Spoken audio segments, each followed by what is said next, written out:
Hi, it's Dr. Lynn Kenney. I just want to walk you guys through real quickly one of the activities in Rebecca and my book, 70 Play Activities. And essentially, you know that in our work, what we try to do is help the children become cognitive scientists so that they can be their brain's best coaches.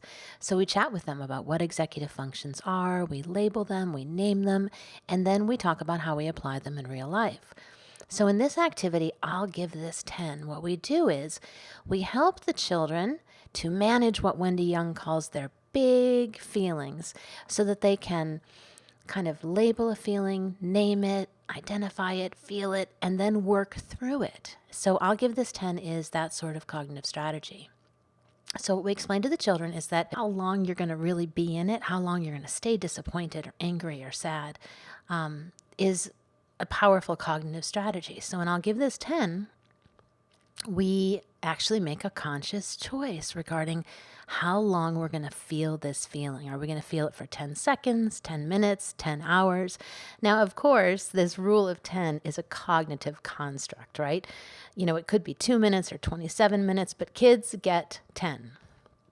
So we say to them, how big is this feeling? How long am I going to let this feeling determine my thoughts and behaviors? And how long am I going to stay in this feeling or be in this feeling? And then you can explore these examples.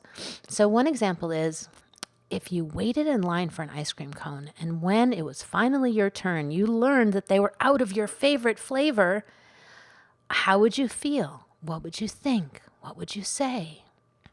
And then how would you help yourself metabolize through that feeling? And you might say to yourself, oh, that's super frustrating. I was so hungry for a vanilla cone. All right, I'll give this 10 seconds and then I'll ask for a chocolate one. So that's one example. And then I've got two others, like a moderate and a and a longer one. So then there's if you got dressed to go surfing with your mom and then you learned that you were going to spend the day at the zoo, what would you do then?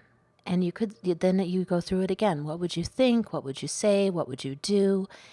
And so one way to cope with that would be, well, I'd be thinking I'd much rather go surfing.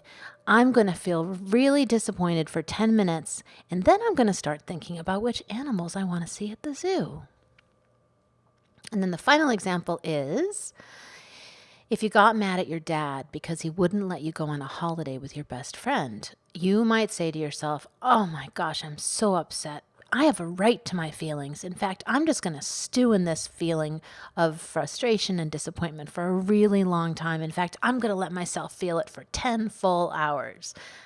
So I'll give this 10. It's a really terrific therapy tool. It's a terrific classroom tool. And as a parent, you can use it as well.